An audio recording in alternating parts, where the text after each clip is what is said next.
Now, the biggest problem for the 10th graders is how to remember this table. No need to remember any table. Understand the logic, you will get everything.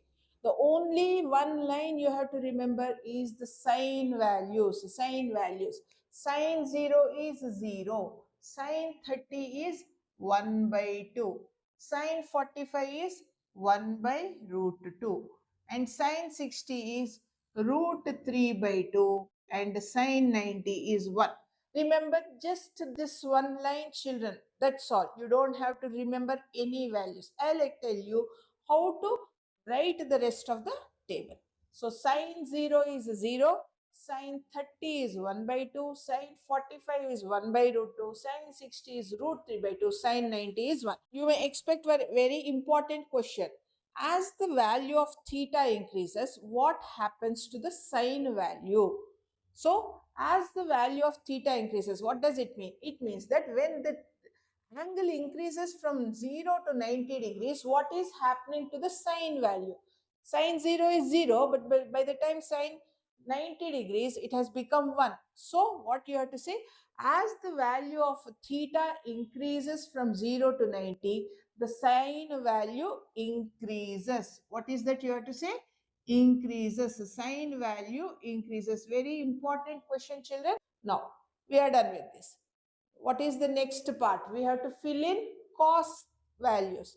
Once you write the sine values, just write all of them in the reverse order for cos.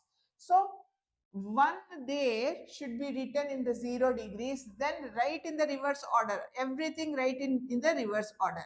Root 3 by 2, 1 by root 2 will be written there only, and then 1 by 2 should be written here, and 0 here, and 0 here. And one more MCQ you may expect from this. What is that? For cos, as the theta value increases, what about the cos value?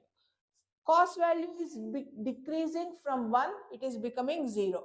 So, as value of theta increases, cos value decreases. Cos value decreases.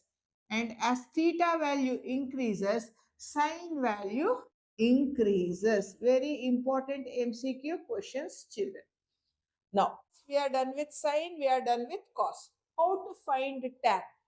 Tan, as you know, it is the ratio of sin by cos. So, divide this by this. 0 upon 1. So, this will be 0. 0 divided by any number will be 0.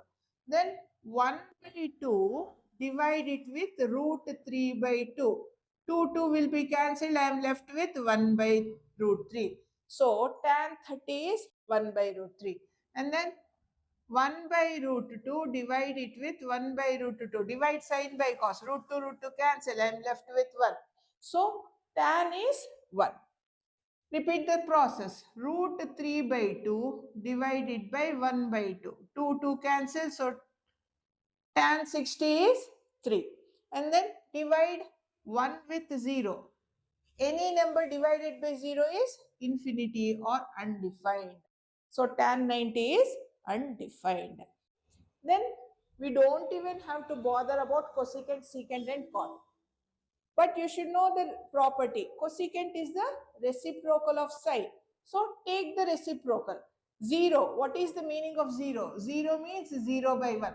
So the reciprocal of 0 will be 1 by 0. 1 by 0 is nothing but infinity or undefined. Reciprocal of 1 by 2 is 2. Reciprocal of 1 by root 2 is root 2. See, I am not remembering anything. I just know the logic I am applying here. So, reciprocal of this is 2 by root 3. And reciprocal of 1 will be 1 only. Now, secant is the reciprocal of cos. So, take the reciprocal of all the cos values, write them as it is in the same order. Reciprocal of 1 is 1. Reciprocal of root 3 by 2 is 2 by root 3. This becomes root 2. This becomes 2. And then what I mean by 0? 0 means 0 by 1. So the reciprocal of 0 by 1 will be 1 by 0, which will be undefined. Now, cot is the reciprocal of tan. 0 means 0 by 1. So the reciprocal will be undefined, and reciprocal of 1 by root 3 will be root 3, and then 1 will remain 1. Root 3 reciprocal will be 1 by root 3, and then 1 by 0 reciprocal will be 0 by 1, which will be, that's all, students.